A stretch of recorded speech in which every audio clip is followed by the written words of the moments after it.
The ideas expressed in the Akron Roundtable Signature Series are those of the speakers and not of the Akron Roundtable, its partners, or sponsors.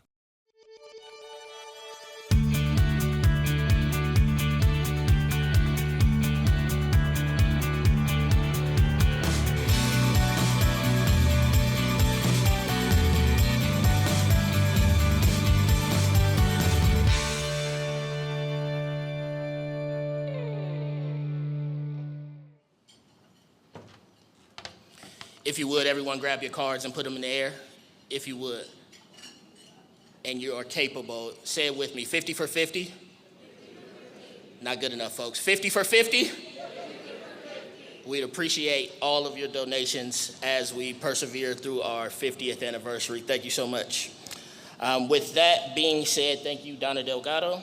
And for after our speakers come to us, we will have Akron Roundtable member and President and CEO of the Akron Community Foundation, John Garfalo, who will be moderating our Q&A session.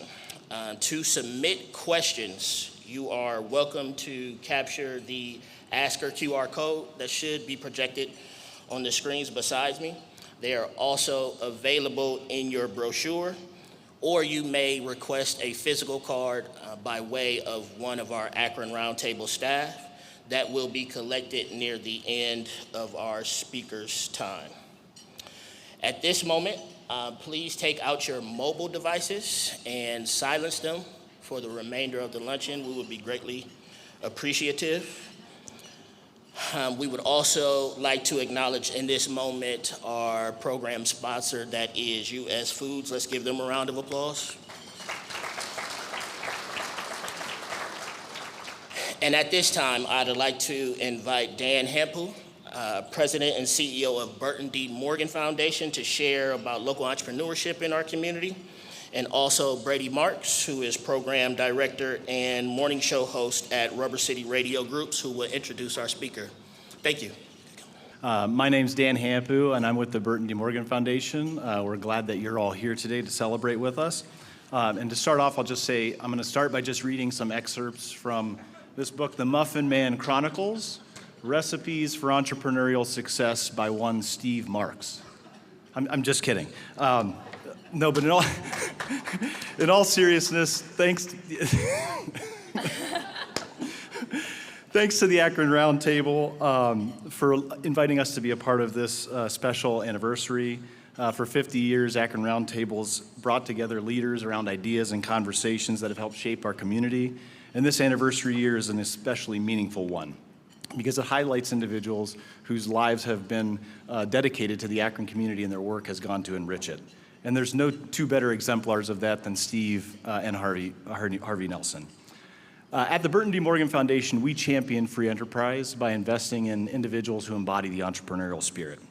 These are people who see opportunity rather than obstacles. They take risks despite the uncertainty. They try to create value for customers. They try to create value for employees, and they try to create value for the community. If they're successful, they create prosperity not only for themselves, but a whole bunch of people along the way. That's deeply rooted in Akron's history. Our region was built by innovators who manufactured and distributed across the globe, and that remains true today. Just last month, Ohio was ranked #1 by CNBC as the best state for business. So another thing, let's put our hands together. It shouldn't be a surprise because of recent wins like the National Science Foundation NeoSmart Engine Award, as well as our Akron Polymer Industry Cluster, which go to both advanced entrepreneurs and big business and the folks in between. But as we gain this recognition for our economic competitiveness, our innovation ecosystem, and our manufacturing strengths, we're reminded that our greatest advantage is the people. It's people who are willing to build. Entrepreneurs build. They play. They experiment. They create. They empathize. They reflect. And they do hard things. But when they do hard things, it's a lot easier to do when you're with one of your closest friends and when you sprinkle in around a golf here and there. So as we reflect on and have this opportunity to engage in this conversation, thank you to the Akron Roundtable again for our 50 years, and I'll pass over to Brady. Thank you so much, Dan. Hello, as he said, my name is Brady Marks, and I have the privilege of introducing the two people you're going to hear from shortly. Two people that I have known my entire life, and as you may have come to understand, they have known each other for their entire lives. Born just a few months apart, my father, Steve, and Harvey have been best friends since they could crawl. But being as competitive as they are, the jury's still out on who could crawl first. They grew up going to school together, they were college roommates, and later they raised families down the street from one another. Of course, the reason you're all here, along the way, they built a baked goods empire that has grown deep roots in the Akron community. The two made sure that as their business grew, so did their impact on that community. Whether it's launching muffins for mammograms, which benefited women who couldn't afford their breast cancer screenings, or launching No Muffin Left Behind, an annual fundraising effort for the Akron Canton Food Bank, they have done a lot. On top of that, Main Street has employed refugees from more than 15 countries. At any given time at their manufacturing plant, 10 to 15 languages are being spoken. Their impact has been felt far and wide. Both of them have served on many local community boards, too numerous to mention. Truly, we would be here for quite a while. And of course, if you're from Akron, you know all about the Blue Line. Main Street Gourmet has been twice included in the Inc. 500, a list of the fastest growing companies in the United States. They've also gotten accolades from the Greater Akron Chamber, Inc. Magazine, a ton of other organizations over their 40-year history, nearly 40-year history, I should say. And there's been a few mention of the books. Of course, outside of the company, you might not know, but both Harvey and my dad are very impressive authors of distinguished books. The Muffin Man Chronicles that you heard about, crazy enough, it's actually a Pulitzer Prize nominated book. I know. My dad paid the $175 nomination fee, and he got it entered, so it's Pulitzer Prize nominated. But Harvey is a wonderful children's author as well. One of his children's books won the Blueberry Award. That's an award that Harvey created, and crazy enough, his book is the only one in that category. But jokes aside, my dad and Harvey built an incredible company. They took a concept from scratch and they turned it into a world-class, nationally recognized baked goods company. And they did something not many business owners do, something nobody asked them to do. They made sure to put more into the community than they received from it. And they grew a company in the right way and in a really, really big way. Whether you like the Coca-Cola cake from Cracker Barrel, maybe you like a blueberry muffin from First Watch, or maybe you prefer the brownie from Whole Foods, you've likely had a product from Main Street Gourmet. And I couldn't be more proud of both my dad and Harvey today, even if you gave me a false understanding that when you grow up, you get to work with your best friend and do a really cool job. And on top of that, you get a song. Do you know the Muffin Man? Well, you're about to know them both a little bit better. Please welcome to the stage my dad, Steve Marks, and Harvey Nelson.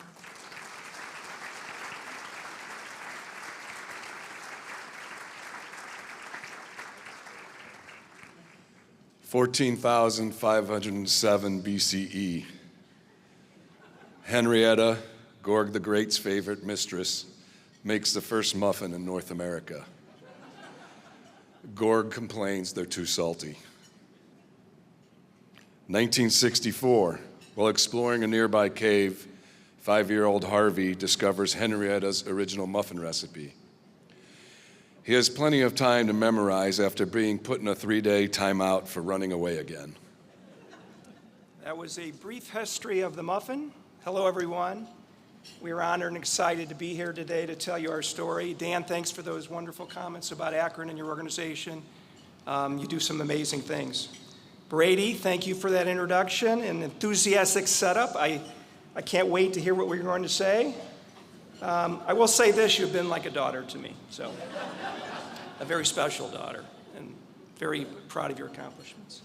I would also like to recognize our wives, Janine Marks and Kim Nelson, are here today. They are the reason we are here today.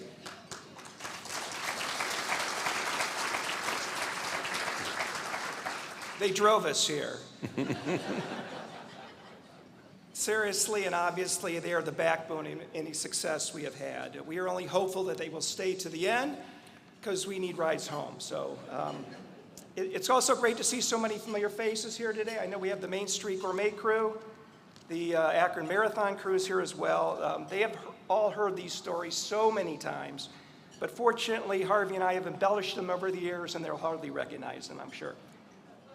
It's also great to see such a vibrant business community here today, so it's appropriate that at this point in the presentation, Harvey and I would like to list out all of the banks that denied us loans. You know who you are. That list will be followed by all of the companies that denied us internships.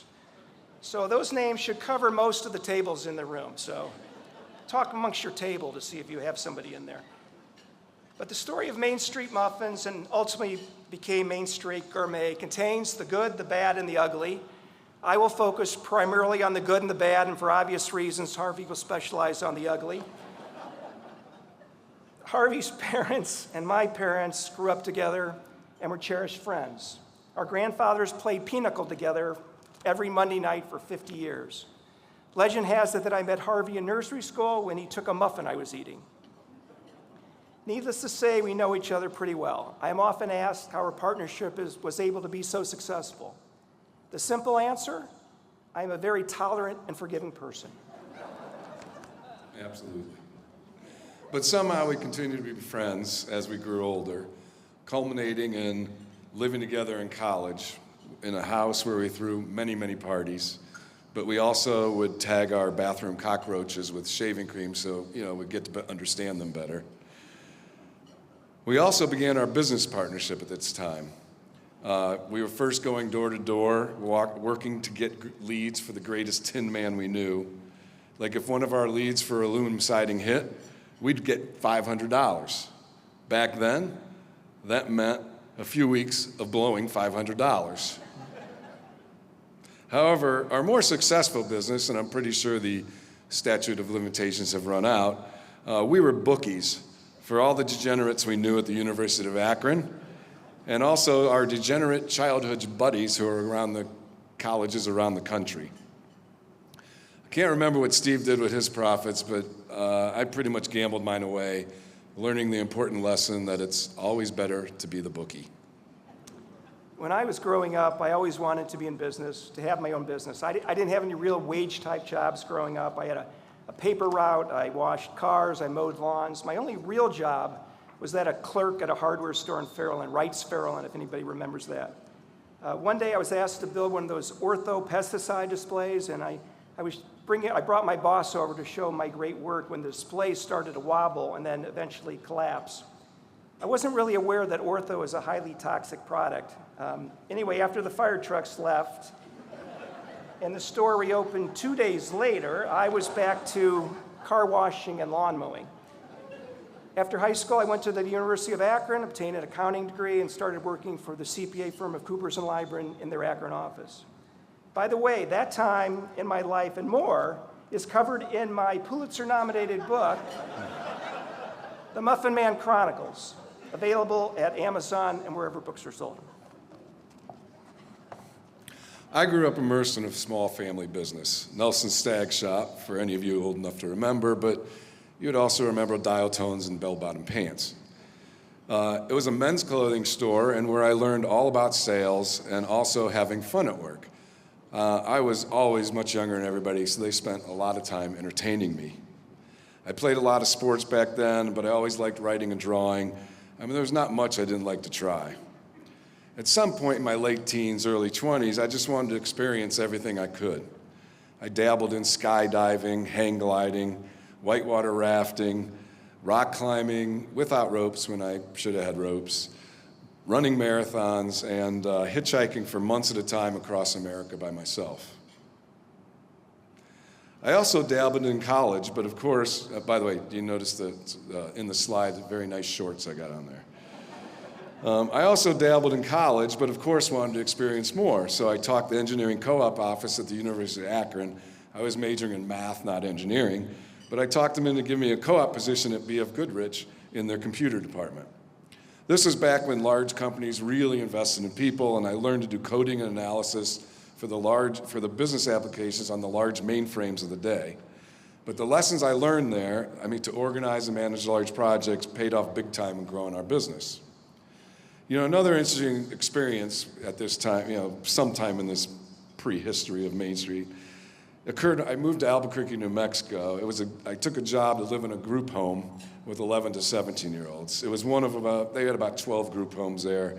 My kids were the most immature and they had the saddest stories, but from that I learned the lesson to work with customers and employees, because really we're all just still kids with grayer hair and bigger bellies. But one quick story from living in a group home.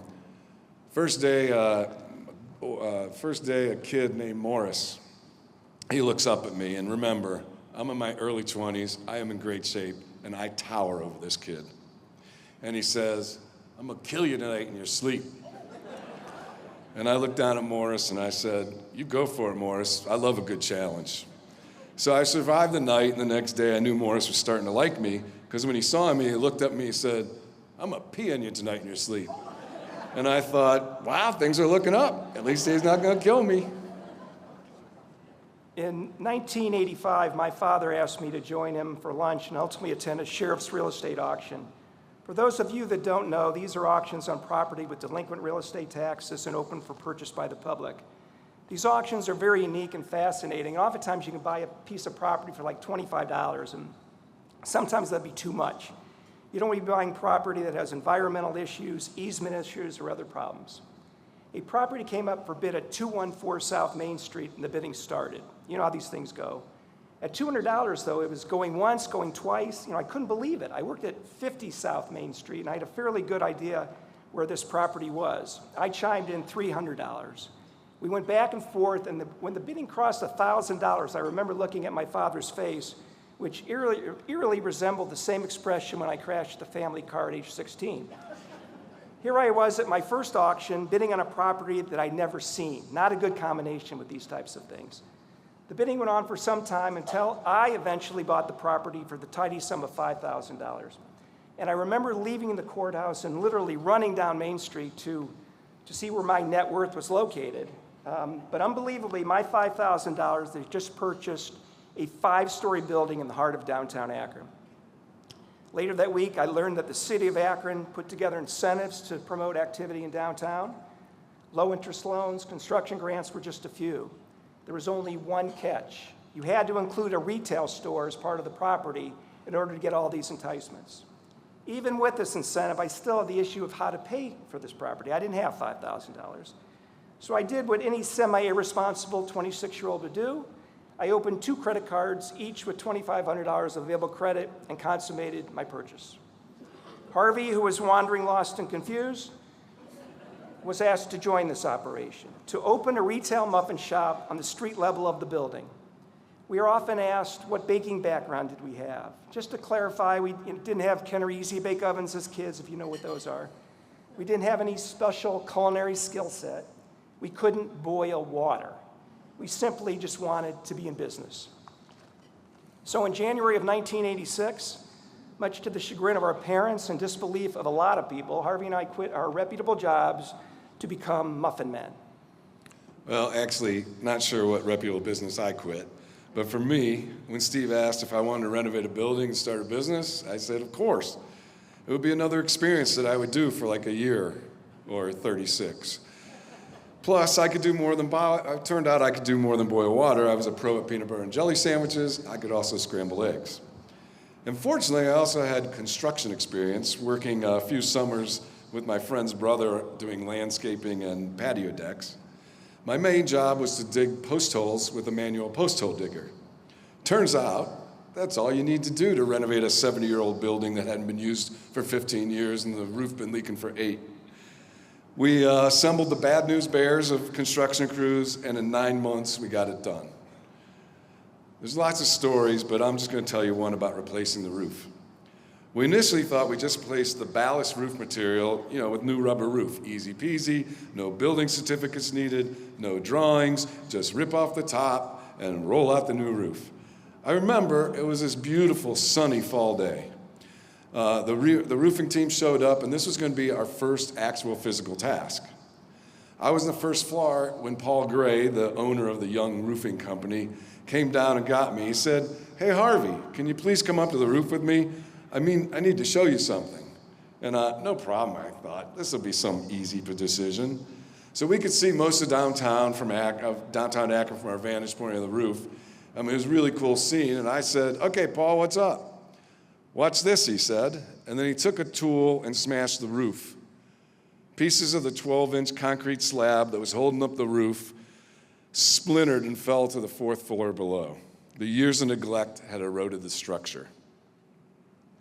What did this mean? What should we do? It meant we needed a new roof structure.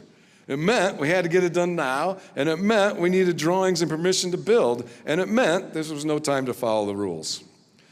We were pretty sure we had the architect that we wanted to help us, and though we had no contract, not even a handshake, I called up Chip Bierke and told him our predicament. And fortunately, he turned out to be the right guy, and he met us immediately and discussed what to do. Even though we weren't obviously always rule followers, and we weren't used to being told no, we were always clear about doing things right. So we decided to take down the old roof, have Chip draw safe quality plans for a new structure, and Paul and his crew construct it. We would ask for forgiveness instead of permission. And so over the next week, we collapsed the old roof to the floor below, set up a chute out the window, and threw slabs of cement down to a waiting truck in the back alley, purchased all the material, hired a crane, and began building a new roof. And I'm not sure if I mentioned before that the roofing crew had never really built a roof structure before. The end of the story is eventually the building department's walking through our 4th floor and notices the new structure, the beautiful, well-constructed new roof structure, and they said, "Where did that come from?" And I said, "Oh, that. Funny story." Anyways, incredibly, we got our final occupancy sign-off on opening day with a line of people out the door. First day, we had our friends running up and down the streets of downtown with flyers. We had our friends' parents in the kitchen helping to mix muffin batter. And we had a rock and roll band, a live rock and roll band in the street. And we were giving away free mini muffins. Like, we only displayed large muffins to show what they would look like, but we ended up selling $1,000 worth. That's a lot on that day. I mean, it was an absolute wild day. But we also often get asked, where did the recipes come from? And no, it was not Henrietta. It actually started by looking like 15 to 20 blueberry recipes, playing around with my girlfriend, now my wife, apartment kitchen, and our taste testers were, of course, the construction crew. Once they were happy, we moved on. This process was done over and over until we had like 20 or 30 different flavors of muffins. And since we weren't chefs, and all we really wanted was people to like and enjoy our muffins, we just kept the same process with our customers. It was like a 6-month test lab, constantly tweaking each variety until most of our customers loved them. It's amazing what can happen when you ask versus tell. About 6 months into the operation of our retail business, a restaurant owner came to us and wanted to buy our muffin batter, take it back to his restaurant, bake muffins from the batter, and sell them to his customers. I think we really looked at this situation as more of a threat and underestimated the opportunity. Short-sighted, we looked at it as potentially losing retail business and not diversifying and expanding. We went forward, but we made it very difficult for this first wholesale customer. You'd be here at 5 o'clock when we close, you bring a check, you bring your own buckets, and if the moon's in the right alignment, we're gonna sell you some muffin batter. Amazingly, this guy showed up and he jumped through all these hoops and we made our first sale. He came back the next day and wanted more. The next day for a different variety, and the next day, and finally a light bulb went off. This was our opportunity. Within 6 months, we were producing 30 varieties of what we termed scoop out and bake, all natural muffin batter, sold in frozen 10-pound tubs. And by this time, we had our own buckets. We began to build our business, picking up restaurants, grocery stores, delis, hospitals, and other food establishments. We added cookie dough and brownies. Eventually, our name would change from Main Street Muffins to Main Street Gourmet to better reflect our offerings. During this phase of our business, we received a call from a local McDonald's. Yes, McDonald's. Golden Arches, Big Macs. But after a chance visit to our shop, local franchise owner John Blickel, one of his staff members, called us to ask if we were interested in testing a fresh baked muffin program in the restaurants. In every conversation Harvey and I had with anyone who would listen over the following weeks, we managed to include a passing reference to doing business with McDonald's. It was very exciting, and we could only imagine the possibilities. McDonald's asked us if they could do a test with 6 stores. They would buy our batter in buckets, scoop them into pans, and bake muffins in their biscuit ovens. In the summer of 1989, they started selling fresh baked muffins. Sales were fantastic. The likely reason? We paid everyone we knew to buy out almost every muffin McDonald's made. We weren't necessarily proud of this tactic, but our friends really liked the idea of getting free muffins. After a few weeks, McDonald's expanded the store test to 15 stores throughout Summit County. We responded by getting more friends to buy product. After a few more weeks, McDonald's decided to put the muffins in all their local stores in Summit County, roughly 30 locations. By this time, we were running out of friends as well as the money to reimburse them, so grudgingly, we determined we would let true market forces determine our fate. After a few more weeks, sales were still going strong, even without the undercover customers. McDonald's was very happy, and we envisioned muffins in every restaurant in America. They started advertising our muffins on their marquees, and sales continued to climb. I remember driving by a McDonald's and craning my neck for as long as possible to see that sign. That will always be an indelible feeling and memory. So all this growth allowed us to reach our real dream, to purchase an old fish distributor building. Summit Fish, a local fish distributor, needed to consolidate back into its Cleveland plant, but that left us a perfect infrastructure of refrigerated spaces that we needed. It was also the first time we really had to consider design of production lines, movements through a plant, and how to get the smell of fish out of wet drains. Although it was a new risk, taking on more debt for a larger building, it was really our only chance to keep growing. You know, it's funny, I just thought the things that popped in my head as I tried to remember these years, like getting calls at 2 a.m. because the mixer broke down and getting up to help go in and fix it, even though at home I could barely fix a wobbly table. By the way, that book that Steve shows you is really good for wobbly tables. That was his joke, so that was pretty good. Bringing our leaders and managers out on the lawn to discuss building our fledgling business, using the metaphor of climbing a mountain together. Focusing on finding equipment that would pump blueberry muffin batter without creating bleeding blueberries, and I only mention that because I never thought I'd be so involved with blueberries. Putting up a basketball hoop on the dock so we could play basketball, fixing a leaky small ammonia system, and how that would eventually help us, be very helpful in the future when we had an enormous ammonia system. Coding, using tables from Peachtree into Excel to run our entire business. My grandfather, believing our space was his space. Like when a pallet of unsharpened golf pencils from China showed up on a pallet on our dock. Or one day I went out in the production area and no one's there. I walked all over the building, I can't find anybody. Finally, I go outside, and there's my grandfather with his truck wide open selling $5 suit ties to my whole production crew. Senator John Glenn, first American to orbit the Earth, visited us during a political tour. And when he tasted our blueberry muffins, what do you think he said?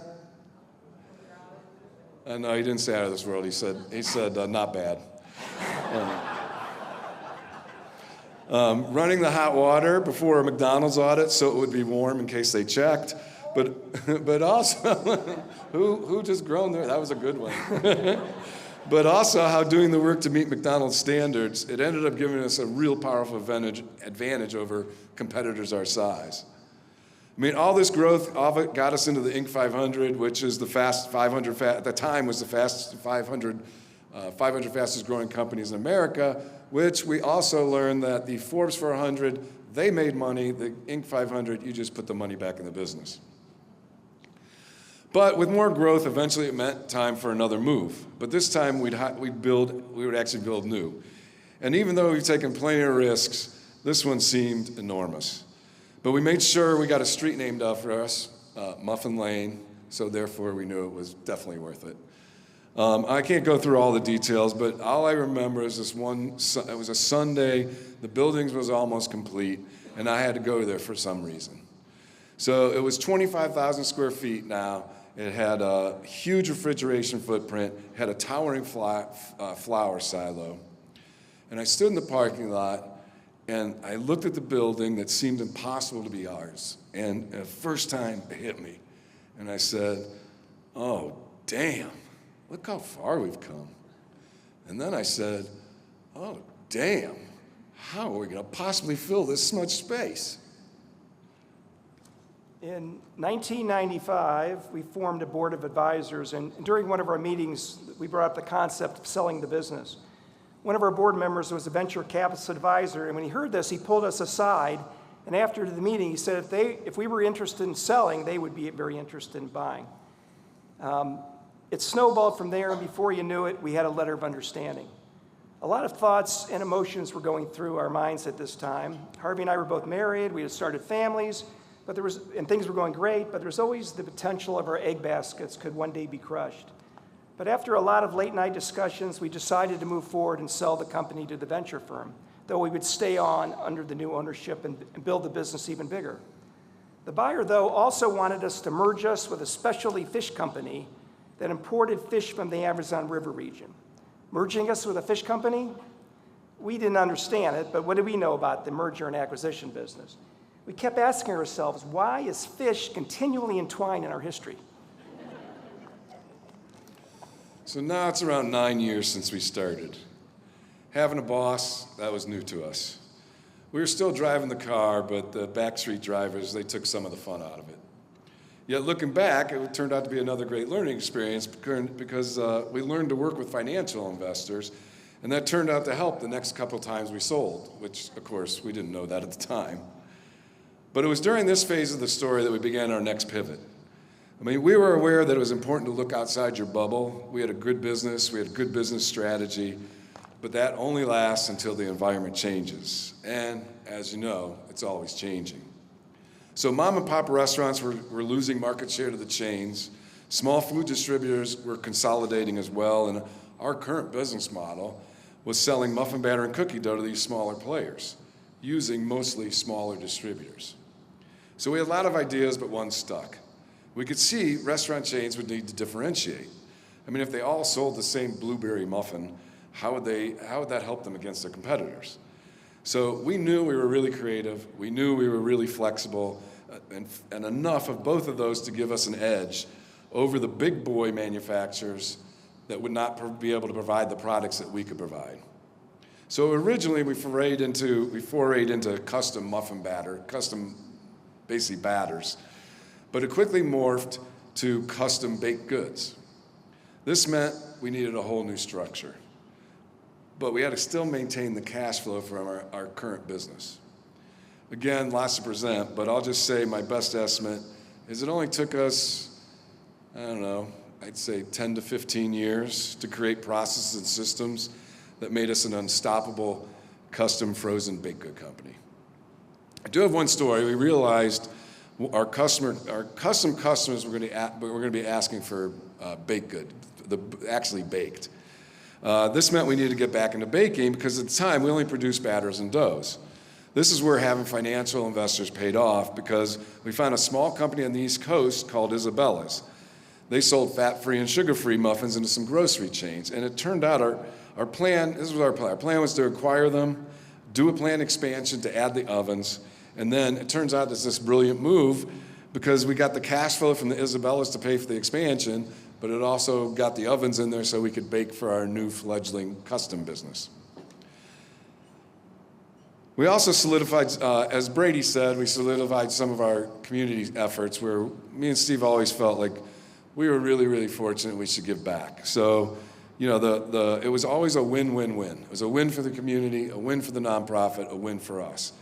And the two most successful were Muffins for Mammograms, which was a fundraiser with Akron General Hospital, and the other event with the food bank where we'd sell our slightly injured baked goods to the public, but also raise money for the food bank. And yes, as Brady said, it was called No Muffin Left Behind. Our custom business was growing significantly, but our traditional business was limping along. We knew we were on the right track, but we also knew it would take time. The venture firm we sold to was not as inclined to be so patient. By this time, they had been in investment for more than 7 years, a long time by venture firm standards, and they were interested in quicker results. During the summer of 2004, they told us that they had made a large investment in one of our competitors and would be putting us up for sale. They wanted to know if we are interested in buying the business back. We weren't real happy working for the venture firm, so this was a welcome opportunity. We had never thought of this as an option and quickly started putting the pieces together for a deal to buy the business back, which really entailed restructuring the loans and being personally liable. But after several days of negotiation, we consummated the sale on August 4th, 2004. All of a sudden, it started to become fun again. Harvey and I spent several hours mulling over the possibilities and getting very excited about the future. We could be entrepreneurs again. Gaining our business back changed our philosophy, priorities, and approach. We weren't worried about satisfying investors or growing just to have an exit strategy. We started to target accounts that were good matches for us. One account we targeted was a fledgling natural food grocery chain called Wild Oats with 20 stores in Colorado. We worked very hard to try and procure this account and ultimately started selling them some customized muffins. Slowly and systematically, we became one of their leading bakery suppliers, supplying them with dozens of different products. A few years later, though, we received some alarming news. Whole Foods, the leading natural foods chain in the United States, was going to be buying Wild Oats. We didn't supply Whole Foods, and if previous history was any indication, Whole Foods would gobble up Wild Oats and convert everything over to their system, which meant we would lose our largest account in one fell swoop. We went after Whole Foods with everything we had, the whole company, hoping to win them over. Ultimately, we were successful with a few products, and then a few more, and a few more, and slowly we became a valuable resource to Whole Foods. Soon our product catalog quickly reached dozens of products in their system, resulting in millions of dollars of sales and a top new customer. As we added new products, though, our capability was also enhanced. This capability was fueled by a novel concept that is well documented in a book that you might have heard about, The Muffin Man Chronicles, available at Amazon and wherever books are sold. Everybody getting a good look at that? Okay. During one sales presentation to a large prospect, we were asked if we had the capability to do granola. Well, we had never really made granola before. We weren't going to let inexperience be a factor for us. Of course we can make granola, we told them. Thus, a novel and interesting concept was born, which we called fake and bake. Once we had a solid process, though, of making granola, we circled back to Whole Foods and our other accounts to see if we could sell more products to our existing customers, a basic tenet of any sales organization. Granola became a real boon for our business, a new category that was growing by leaps and bounds. So as Steve mentioned, once we brought it back, it was fun again. We had doubled sales during the time with the venture capitalists, but we weren't as profitable. That changed in about 3 months. It's amazing how much more harder one works when it's your baby. So there was a lot of growth in this next phase, but I'd rather focus on 2 items that I think can help any leaders in the audience. The first, one of the things we learned was get a board of advisors. I wrote a short article for Smart Business on how we did it. Feel free to contact me. I'm very happy to share it. No, I don't have any slides like some Barnum and Bailey guy I know. By the way, this is not a board of directors that's over finances, over the business. This is a board of advisors it's a group of people that have been there and done it, and they share their wisdom and experience with you. It's great to get an outside perspective. For one instance, at one of our meetings, one of our advisors said, "We don't know our customers." By the way, this is many years in the business, and we think we're doing well. And we were floored. Then he shared his tool, and we said, "Oh, maybe we don't." And we ended up using this tool, and it worked. Within a year, we had 5 new custom customers, some of them over $1 million per year accounts. But another takeaway at that time was our devotion to growing our people, especially our leaders. We always tried to have fun, but we were always very serious about building people as individuals and also as teams. And the concept I want to share from this time we called it strength and conditioning. So if you want to be healthy, like you don't work out for 2 days straight and then go a year before you do it again. You work out consistently over a long period of time. So instead of a 2-day team building seminar, we chose for any leader that was reporting to me or Steve to participate once a week in an S&C meeting that was only 30 minutes long. Our first task was to answer the questions from Patrick Lencioni's book, The Advantage. The first question was, why does Main Street Gourmet exist? Our answer, which literally only took us about 6 months to get down into one sentence, we are the fairy godmothers for custom baked products for our customers. Anyways, fairy godmother memes, whoops, oh no. Anyways, fairy godmother memes showed up everywhere after that. And that common theme, it gave us a common purpose. And we created creating a common theme and also creating a common language. Those are the two best things, two of the great, really good things that come out of doing something like an S&C meeting. So the format evolved into this: choosing a book, reading maybe 10 pages a week, everyone providing their takeaways. We'd list them all in these large sticky notes, and we'd ask how we could do it at work. We'd send a recap, and we'd do it over and over and over again. And when you do that consistently, over time, that's how you create this common language. And a common language, it helps alleviate all the friction, which again, it speeds up getting things done. So I'm gonna give you an example. What do you think about when you think of sidewalks? So I'm gonna give you this example. There's a college, they're building all these buildings, they're building dorms, they're building office space, but they build all this stuff, they throw the grass down, and they wait a year. And after a year, there's paths. And once the paths are there, then they put the sidewalks down. They know where they should go. So how did that work? How'd that work at work? So let's say somebody comes to my office and they're suffering from paralysis from analysis, and I would just have to say, sidewalks. And then they'd go, oh, yeah, I guess I can get started, and we can adapt from there. Yeah, and it turns out, by the way, saying sidewalks and them understanding what I meant, yeah, that was much better than saying, you stupid idiot, you're suffering from analysis from paralysis, or paralysis from analysis, whichever one is the right way of saying that. Switching gears a little bit, this, I think, is a picture of me leading the Columbus Marathon, right, Harvey? And well, there's my foot. You can see my foot, but Steve cropped it because I was a little ahead of him, so. That hasn't been proven. I have personally run, actually crawl is a better term, in a dozen or so marathons over the last several years. My wife, Janine, is actually running 28 marathons. We've only run one race together. I won by 29 seconds, but that's not important. Significant, but not important. I am always amazed at the spirit of the event and how spectators embrace a marathon that goes through their community. People come out of their homes and cheer on runners. They pass out refreshments, bands play music. It's just a festive atmosphere that's hard to duplicate with any other event. My wife and I wondered why Akron didn't have a marathon. In 1999, I went to the city and asked that question. I walked out of that meeting in charge of a marathon. When you look at the barriers to entry of developing such a successful event, we learned that there are three: money, community support, and government support. My family had started a foundation, so we decided to use the funds to start the marathon. We knew the community would support an event like this. They always have. And the third is government, which is always the patriarch of any event. Our mission: provide a world-class marathon that galvanizes the community, promotes health and fitness, brings national attention to the region, and ultimately benefits charities. On September 26th, we will be celebrating our 24th year. We now organize a race series spanning 3 events across the summer.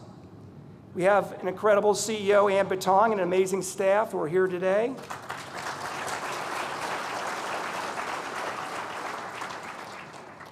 The Main Street Gourmet crew is here today, too, by the way. I know the... Hold on, we're gonna go table by table. I know the Akron Marathon is proud of our accomplishments, as I am. We've been recognized as one of the top 50 marathons in the country. We have raised more than $6 million for charitable nonprofit organizations. Our events create a benefit to the area in excess of $6 million annually. I have one marathon story. Fortunately for you, it starts on the 26th mile. I was running the Boston Marathon. I think I was in my 40s at the time, and it was near the end. And this guy kept coming up and challenging me, and I'd come up and I'd try to, go ahead of him. He kept coming up. Finally, I couldn't handle it anymore, and he went by me, and on the back of his shirt it said 80 and still running. So that's my humbling marathon story. Back to the muffin business.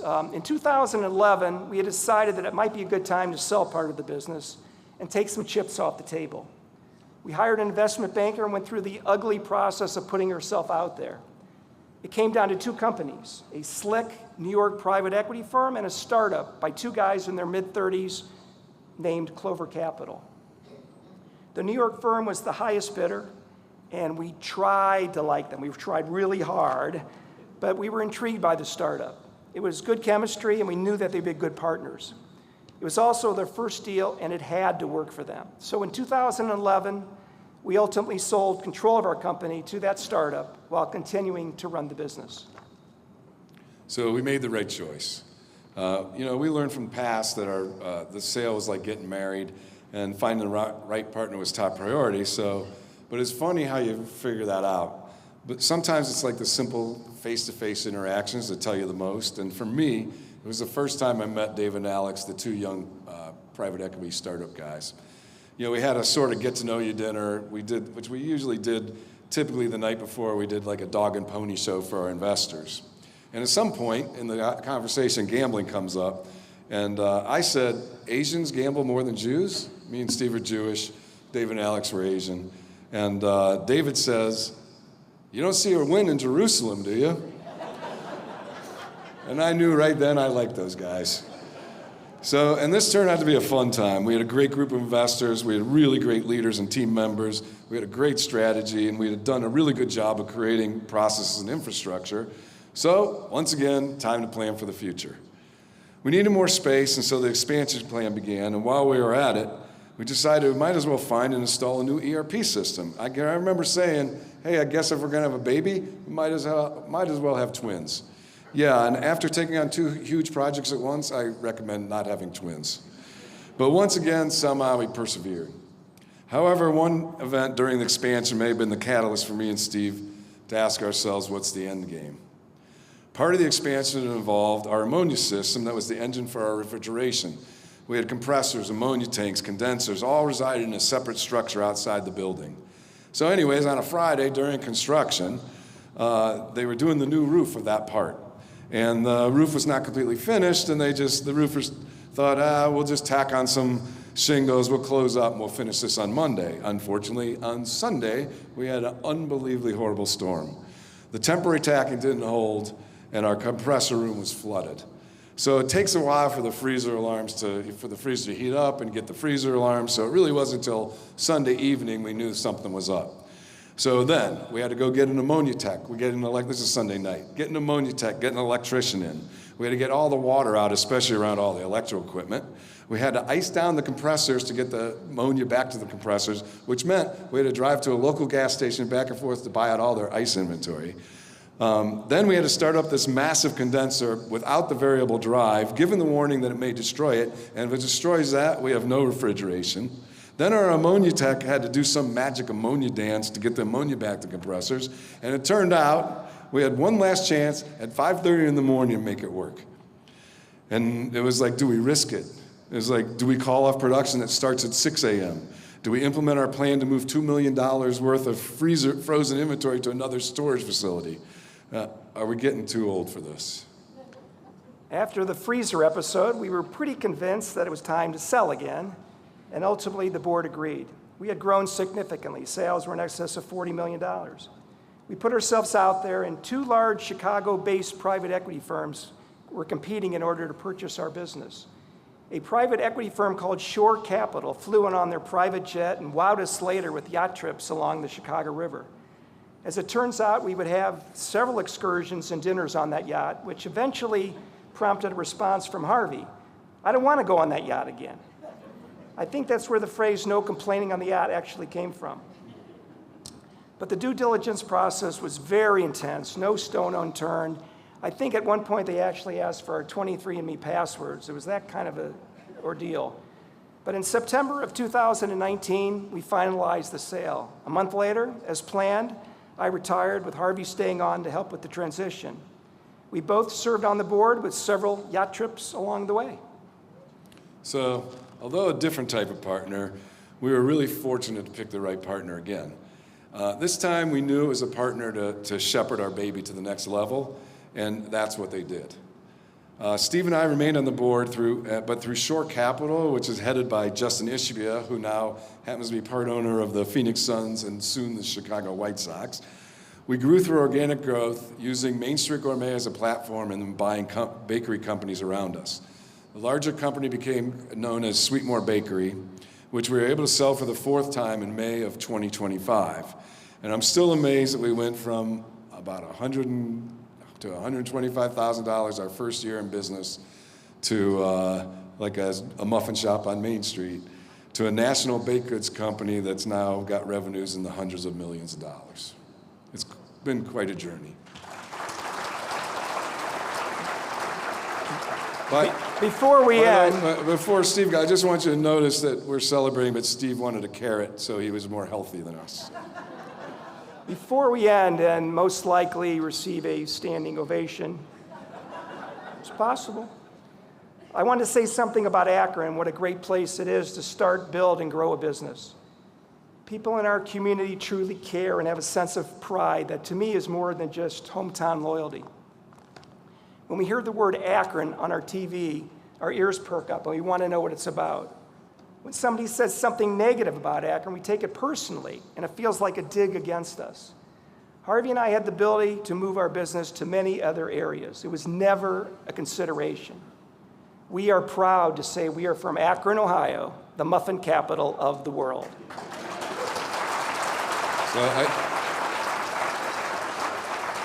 So one quick thing, what does one do once they retire from making muffins? You know, in my case, besides golf and cigars, and of course telling my wife how lucky I am that she lets me live in our house, besides that, I seem to like to write poems. So we're going to end with a poem that I wrote to hopefully give you the feeling of taking on an adventure.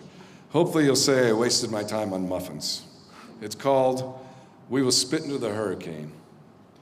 I can't sleep tonight, but that's a good thing. Fireworks are exploding in the midst of a hurricane. Rain and wind pummel me, but I am impervious. I have a dream. Me and one of my best friends have a dream. More than a dream, a future adventure, an epic battle against the gods. Zeus and Jehovah have supplied the warnings and at the same time the fuel. We're too young to know the real odds, too full of ourselves to think we could lose an arm or a leg or our lives. Bring it on, I say. No walls, no mountains, no Goliaths are going to hold us back. We will spit into the hurricane. We will catch the fireworks in our hands and turn them to confetti. We will show the world we are children no more.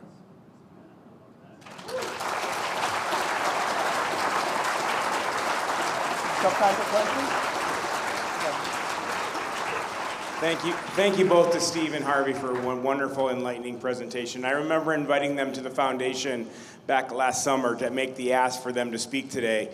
Harvey's response, yeah, we could do it, we could wing it. Steve, I don't think he's got a good night's sleep since. It's true.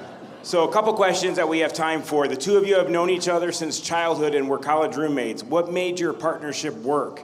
And what did you have to learn about disagreeing with someone who is also a lifelong friend? I'll chime in first. You heard the part about forgiving intolerant person, so that would, no, but I think we act as each other's devil's advocate. If we don't agree on something, a major project, we don't do it. It's as simple as that, I think. Yeah, I mean, at first it was, it was tougher, but we were like brothers, and we cared for each other, respected each other, and eventually we worked out. We both eventually compromised. And I think really, once we could separate what we did, what we were good at, once we figured out what we were good at, that helped a lot too. And we were willing to respect each other on what we were good at. Perfect. You briefly mentioned diversity of your workforce. What inspired that?